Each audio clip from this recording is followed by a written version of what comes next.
that, you know. Yeah, and I do an event without all the bells and whistles. It's a human event. Yeah. You know, that's basically what it is. I don't have a lot of bells and whistles. I mean, I have a few of it.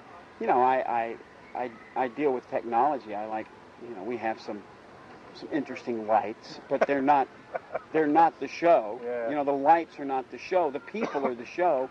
The people that are on stage and So the people that are in the house. party at your gigs? I mean, in talking to people, all kinds of things have happened while people have been performing. Or, I mean, there was that woman at the Houston gig a couple of weeks ago. You know. I don't know anything.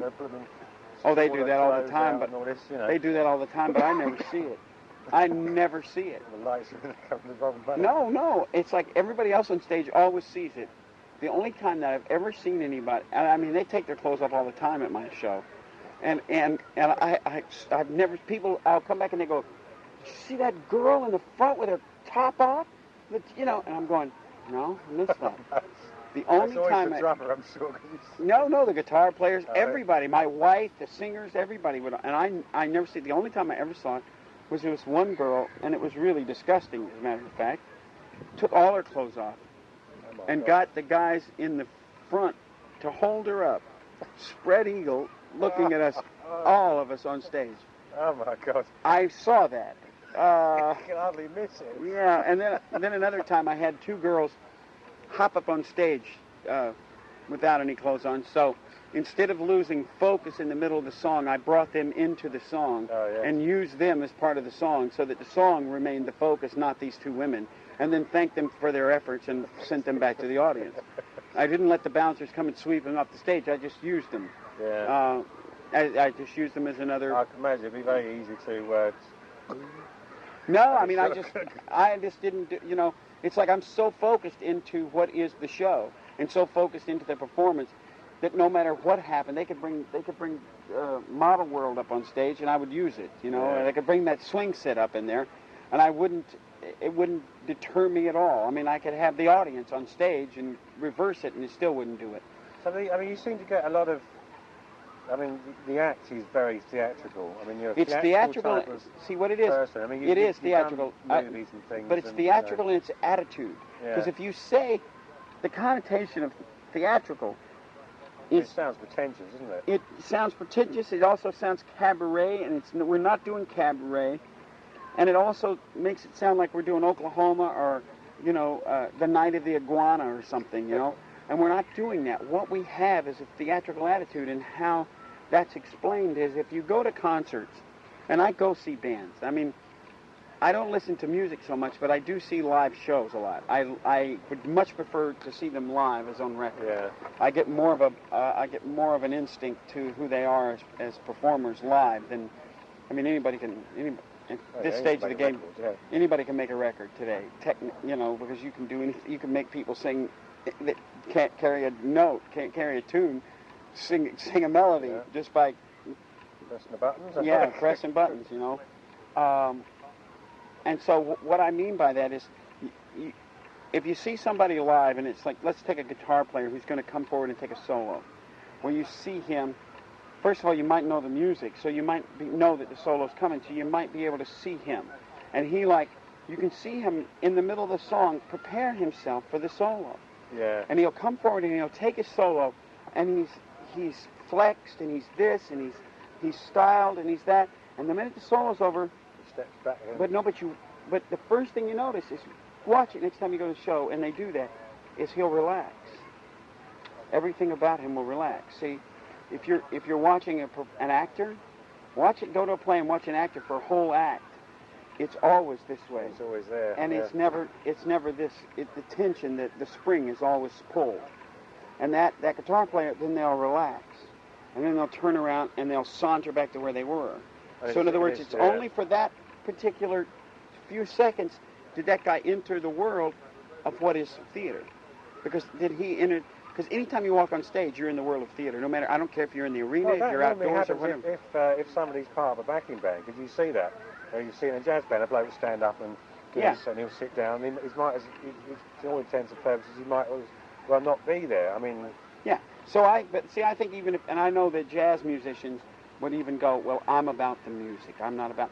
Yes, you are about the music, And that's fine if your audience is all going to come and close their eyes during the entire performance and not have any visual thing, or we're going to make the whole place dark, and we really are. That's all it is about the... You know, I had a show. People are watching you. And that's what they call it, a show. If they're going to call it a jazz club, okay. If you go into a jazz club, okay, 9 times out of 10, you're not going... But when you're going to go to a big stage that's 60 feet wide, you're giving a show. People are watching you, you know, from the moment you walk on stage. Even if you're not playing it, if you're standing there, you know, it's still body language. That's right. And the hardest thing for an actor to learn is to be in a scene where there's 3 people and he's not part of the conversation. Yeah. But he is part of the scene. But you can walk in there and steal everything but the cameras, even if you haven't got a sound. That's exactly right. There's the old thing about there's no small actors, there's no small parts, just small actors. That's right. So then, but the thing is like what we do, and what I mean by theatrical attitude is from the minute that we step on stage, and that includes everybody in the band. They have an attitude, and they will not break the line. They will not break the character. I teach it to the guitar players, like if he's going to do a solo, come forward. But it's like, and I've even got him, and he gets nervous, because I've even got him stopping solos in the middle and standing and looking at the audience. Yeah. And he got scared to death of it. I'm eventually going to get...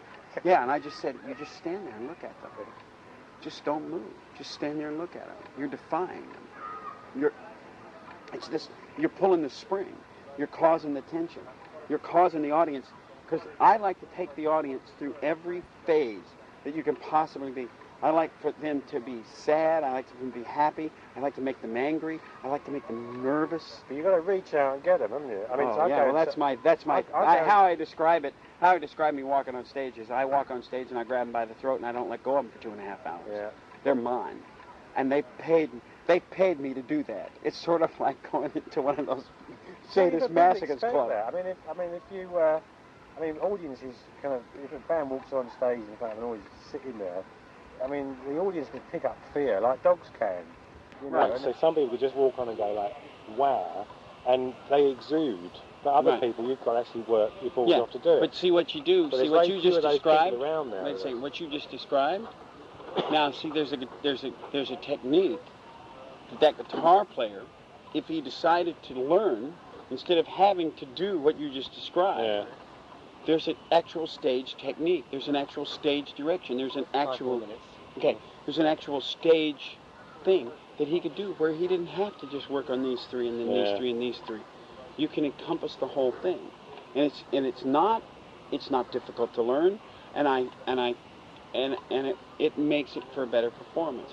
Granted, that guy's at least going for it and he's trying. Oh yeah. But if he's going to go that far and he wants to do that, then I think he should take the next step and actually learn a little more, that the stage is more than a place to put your drums. But that's the big word there, is when most people get record contracts, you can take 10 new bands, and they could be the best bands you've ever seen, or the most exciting, they've got everything going for them.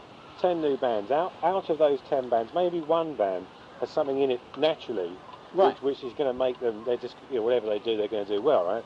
The rest of them, it's a sliding scale downwards of success. But what you don't get with a recording contract is a little manual of how to do it, right? Like, here's how to do it. Do you think? Let me ask you a question.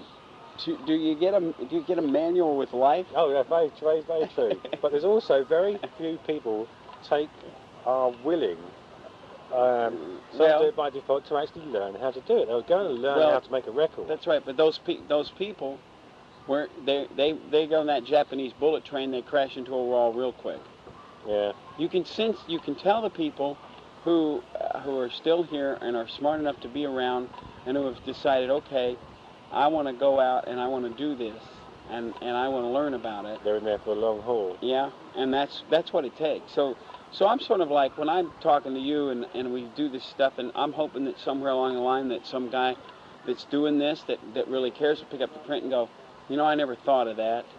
That's a good idea. Maybe I will. Maybe I'll, I mean, you don't necessarily, I'm not saying you have to go down and take every acting class in the world or any, you don't need to go take ballet or something.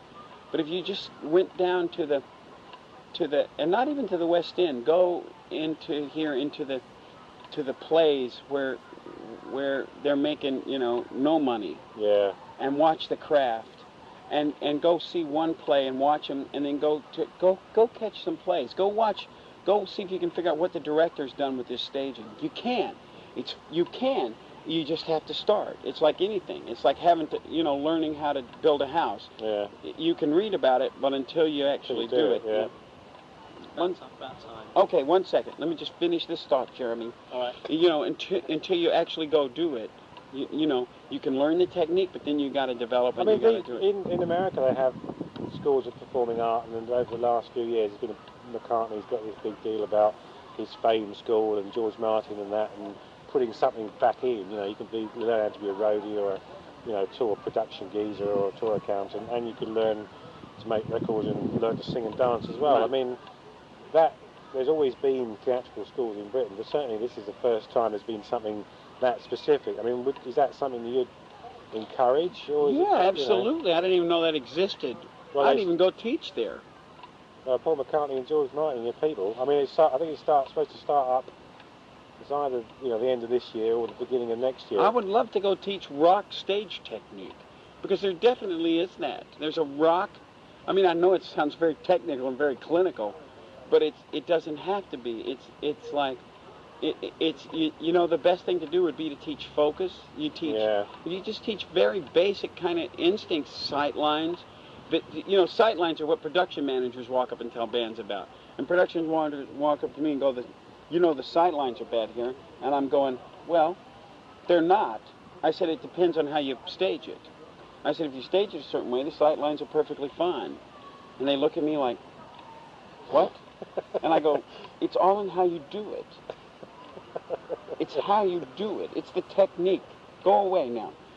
And they look at me, And sometimes they're right. There's a speaker in the way, and no matter what your technique is, unless you got people that can see through speakers. I mean, I was talking to people like, Phil Collins was saying that the minute he steps off a little bit of carpet onto the ramps either side, it's like total brown trousers on these big stadium gigs. But oh no, you don't strike me as the sort of person who. No, I don't. I get nervous. I get nervous having to perform on television.